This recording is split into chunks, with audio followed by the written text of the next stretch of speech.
Hello friends, welcome back to my channel doctor Smriti, your family physio. आज मैं बात करने वाली हूँ आपके साथ रोटेटर कफ इंजरीज के बारे में। ये रोटेटर कफ क्या होता है?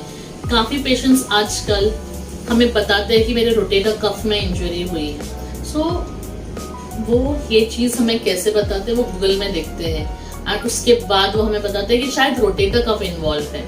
लेकिन फ्रेंड्स, ऐसा नहीं होता है। रोटेटर कफ जो होता है वो 4 मसल से बनाया गया है और उसका फंक्शन होता है हमारे शोल्डर को स्टेबिलिटी प्रोवाइड करना।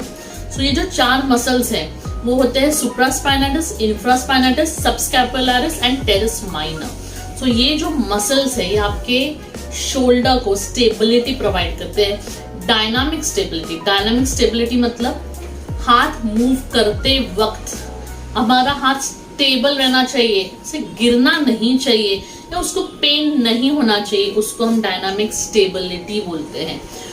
इस मसल्स का काम होता है कि आपका जो हेड है इस बोन का, ह्यूमरस बोन का, उसको अंदर पकड़ के रखना, उसको अंदर स्टेबलाइज रखना। जब ये मसल्स इंजर्ड होती है, इन 4 मसल में से एक भी मसल इंजर्ड हुई है, तब आपको पेन होता है, तब आपको तकलीफ होती है। कभी कभी गिरने से ये 4 मसल्स भी इंजर्ड हो सकती है या उसमें इन्फ्लेमेशन आ सकता है। बहुत एक कॉमन चीज हम देखते हैं कि अगर हमने पेशेंट को बोला ये हाथ धीरे धीरे नीचे करो, तो वो स्टेबिलिटी नहीं होने की वजह से, उन मसल पे प्रेशर आने की वजह से ये मूवमेंट करने के लिए भी उन्हें पेन होता है, उनको बहुत दुखता है। और ये डल टाइप का पेन होता है जो हमेशा होते रहता है। एंड कब बढ़ता है? अगर मैंने ओवरहेड एक्टिविटीज की तो ये बढ़ता है।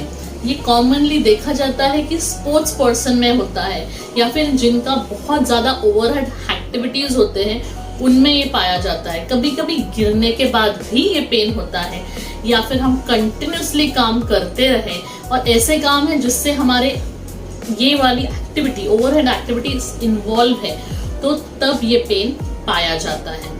अभी जब हम बात करते हैं सुप्रास्पाइनेटस जो कॉमनली इंजर होती है रोटेटर कफ में, इसके बारे में बात करते हैं, तो सुप्रास्पाइनेटस का जो फंक्शन होता है वो हाथ ऊपर लेना होता है पहले 15 डिग्री में। जब ये पहला 15 डिग्री ही पेनफुल है तब, और पेशेंट को उठाते नहीं आता है, तब हम बोलते हैं सुप्रास्पाइनेटस इंजरी हुई है। और इस रोटेटर कफ में देखा गया है, इस इंजरी में देखा गया है कि कभी कभी रात को पेन होता है, वो पेन रात में ही बढ़ता है। अगर आपको रात में पेन हो रहा है तो एक टिप देना चाहूंगी मैं आपको कि आप आइसिंग करके सो जाइए। आइसिंग करने से थोड़ा वहां का इन्फ्लेमेशन कम होगा और आपको थोड़ा बेटर फील होगा। और इसके वजह से ये 4 मसल्स इन्वॉल्व होने के वजह से आपका जो आर्म है, आपका जो शोल्डर है वो वीक हो सकता है। ये कुछ चीजें हैं फ्रेंड्स जो रोटेटर कफ इंजरी में हम देखते हैं। पेन है, देन वीकनेस है, कुछ मूवमेंट्स में पेन है, मूवमेंट रिस्ट्रिक्ट हो जाती है, आप हाथ उठा नहीं पाते या अपना हाथ आप स्टेबलाइज नहीं कर पाते हैं। Friends, this is a little about rotator cuff injury. मैं अगले वीडियोस में उसके लिए क्या करना चाहिए वो भी आपको बताने वाली हूँ। Till then, take care of your shoulder and happy healing.